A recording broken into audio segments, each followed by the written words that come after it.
ស្ដីមើលមកថ្ងៃនេះមានបានទទួលទេណាសម្រាប់12 Pro Max នេះសំណុំស៊ីនទាំងអស់3ខ្នង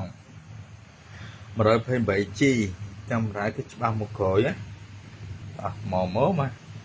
កាមេរ៉ាគឺច្បាស់មកក្រោយមកវានៅសល់ 81% បាទ 81%គឺស៊ីនទាំងអស់អត់មានស្ទើរទេតម្លៃគិតឲ្យ230 11 Pro Max នេះគិតឲ្យ180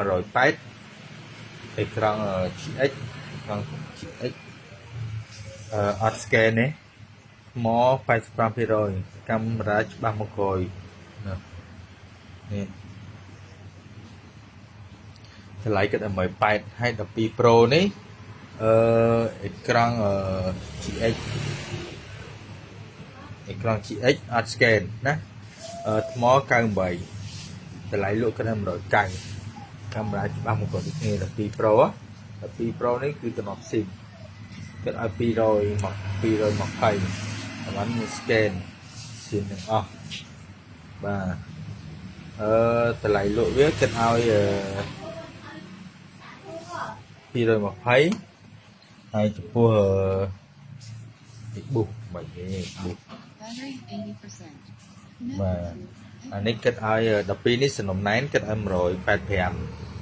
បាទសំណុំណែនណាគិតឲ្យ185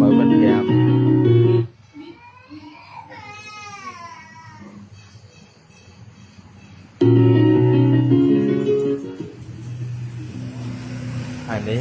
មេឃ5 Pro នេះសុំមិញខំទុកឲ្យគេណាទុកដល់ល្ងាចតែសារនេះលេងទុកឲ្យខ្ញុំជាក់ដែរចាបាញ់លុយទុកឲ្យលេងថាទុកគឺទុកទៀតដែរលក់វិញគិតឲ្យ150ដដែលបាទ150ដដែលហើយសូមប្រាប់អ្នកទុកឲ្យណាខ្ញុំសុំទុកឲ្យហើយបាទហើយA06គិតឲ្យ75សំណុំសៀនទាំងអស់ណាអាវ៉ានេះគឺនេះ A25 នេះគឺសំណុំសៀនទាំងអស់ដែរហើយនេះគឺសំណុំស៊ីនដែរអេក្រង់ស៊ីនអស់សំណុំស៊ីនscan យ៉ាងដៃលេខក្រង់នេះ scan យ៉ាងដៃលេខក្រង់គ្នាអញ្ចឹងហើយ